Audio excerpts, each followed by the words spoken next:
এতটা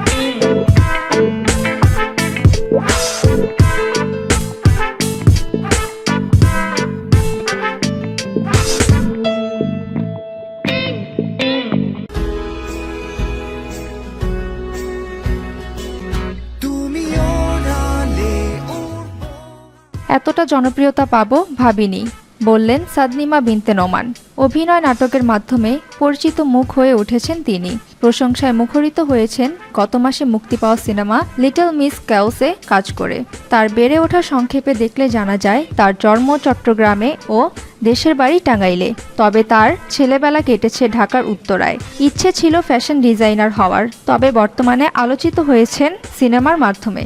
সাদনিমা বিনতে নোমান জানান, এটা আমার প্রথম সিনেমা, কাজটার জন্য এতটা সাড়া পাবো ভাবিনি। সিনেমাটি নিয়ে দর্শকরা কথা বলেছেন, সামাজিক যোগাযোগ মাধ্যমে অনেকে কাজটা নিয়ে পোস্ট করেছেন, রিলস বানাচ্ছেন। আমার চরিত্রটি ইরা নিয়েও অনেকে লেখালেখি করেছেন।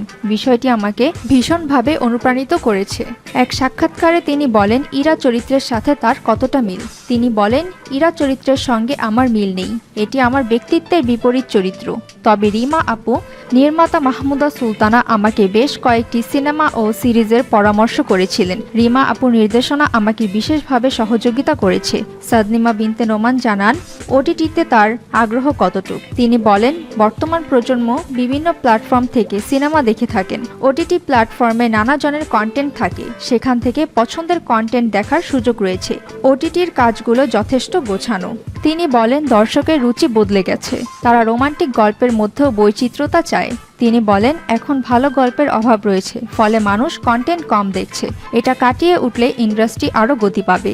এবং আরও বলেন, সুব্রত সঞ্জীবের 3টি প্রজেক্ট আছে, যেগুলো শুটিং শেষ, সামনে মুক্তি পাবে পার্থ সরকারের প্রজেক্টও। সাদনিমা বিনতে নোমান বলেন, থ্রিলার গল্পে কাজ করতে চাই, তাই অপেক্ষা করছি এমন গল্পের। মিডিয়াতে অনেক কাজ আসছে, আমি একটু বেছে কাজ করতে পছন্দ করি। সুমাইয়া ফারাজি, বিনোদন ডেস্ক, দৈনিক আর নিউজ।